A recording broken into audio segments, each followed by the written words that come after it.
If you've ever walked into a social gathering, a wedding, a birthday, a chai party, a random get-together that wasn't really getting anything together, then you already know. Human beings are awkward. Some hide it beautifully, some hide it horribly, and some don't even try. They just bring their awkwardness like a side dish. Because here's the universal truth. No matter the place, the culture, the age group, awkward people appear everywhere like downloadable DLC in real life. Today, we're diagnosing the 10 types of awkward people you'll find at any social gathering. A deep dive into the psychology of people who make every room feel just slightly glitchy. Let's begin. The hovering helicopter. You know this type. They walk into a room and immediately panic because they don't know where to stand or what to do with their arms. They hover.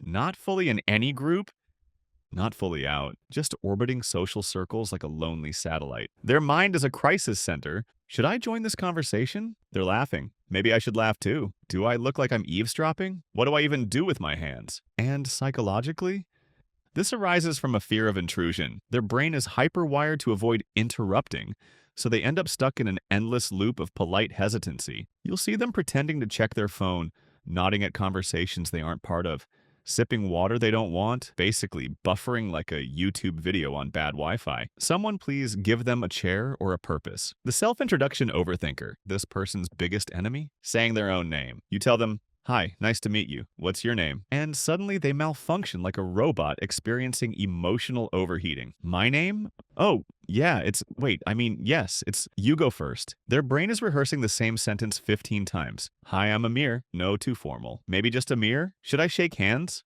Why are my palms sweating? And when they finally say their name, they over-explain it. It's Sarah. S-A-R-A. Not Sarah with an H, haha. Not that it matters. I mean, it does, but not to you. Wow, what am I saying? Why do they do this? Because self-presentation anxiety is real. Humans panic when they feel their identity is being evaluated. This person believes saying their name wrong will somehow ruin their life forever. Meanwhile, the rest of us are just trying to remember where the snacks are. The talker who can't end a conversation. This is the person who starts talking and just cannot escape. Not because they don't want to leave, but they don't know how. They finish a sentence. You respond politely and they nod. You think it's over. And then, oh yeah, also, the conversation respawns. A sequel, a trilogy, an extended universe. They physically try to walk away too. Their body turns, but their mouth stays behind. Psychologically, this comes from avoidant exit behavior. They feel rude leaving, so they overcompensate by doing the exact opposite. You could slowly step backwards, wave goodbye, pretend to be kidnapped. Doesn't matter. They'll keep talking, adjusting their volume and angle to stay connected. You don't escape this person. You time travel with them. The human statue when someone says dance. This person is completely normal until someone says the word, let's dance. Instant petrification.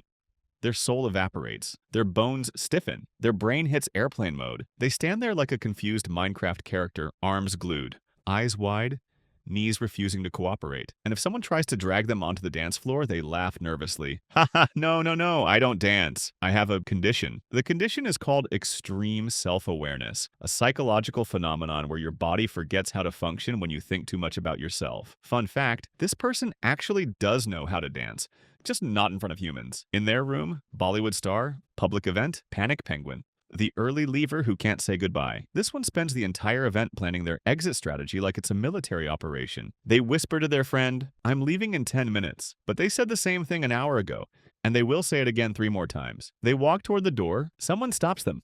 Leaving already? Oh no, just checking the weather. They finally gather the courage. They walk up to the host.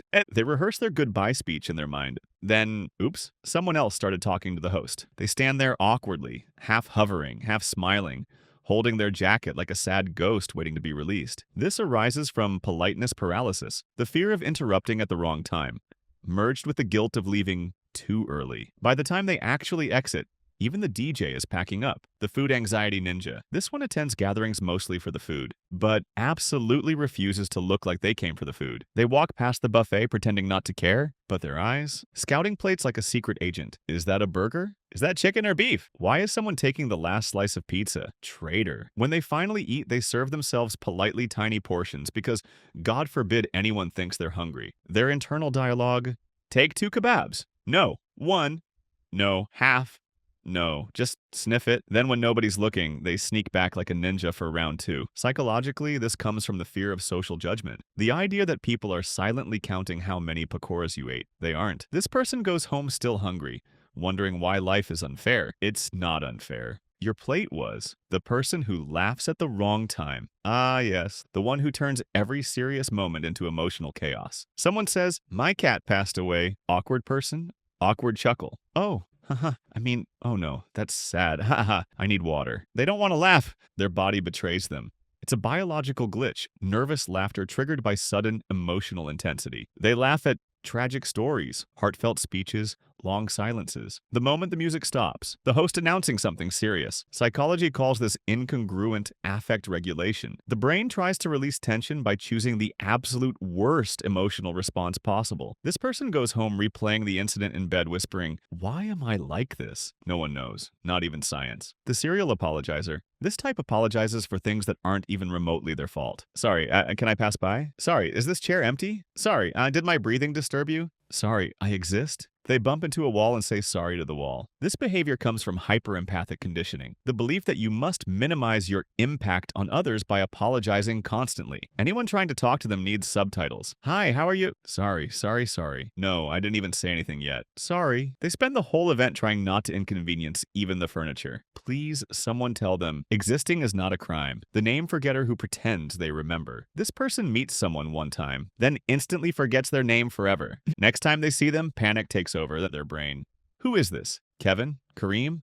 Coconut? Think. So instead of using the name, they say everything else. Bro, boss, yar, sir, champ, legend, my man, hey, you. And the worst part? The other person definitely remembers their name, which multiplies the guilt by 500%. This happens due to attention fragmentation. They were too nervous during the introduction to actually register the name. They'll spend the entire event praying the other person introduces themselves to someone else so they can overhear it like a socially anxious spy. The overly serious small talker. This person does not understand casual conversation. You say, "Nice weather, isn't it?" They reply, "Yes, but technically climate change is altering humidity patterns globally. If you examine the data, bruh. Relax. I'm just trying to eat my samosa." This person injects intellectual monologues into the simplest topics. So how's life? Well, existentially speaking, NOSTOP. Psychologically, this type struggles with social calibration. They can't match the vibe level of conversations, so they turn everything into a TED Talk. Ask them one casual question and suddenly you're in a lecture about the philosophy of socks. They mean well. They're smart, they're just unintentionally exhausting. So, after all this, which awkward type are you? Because here's the twist. Every gathering has these 10 characters, but most people are actually a combo pack of at least 2 or 3. Maybe you're the hovering helicopter with food anxiety, the name forgetter who laughs at the wrong time, the overthinker who apologizes while doing nothing wrong, or the early leaver rehearsing your exit speech like a Shakespeare play. But the real truth? Awkwardness is universal. Every human on this planet carries a little glitch in their social software. Awkward people aren't broken. They're honest. They're real. They feel everything just a little too loudly or too quietly, and their brain reacts with comedy, confusion, or chaos. And maybe that's what makes social gatherings human and memorable. Not the decorations, not the food,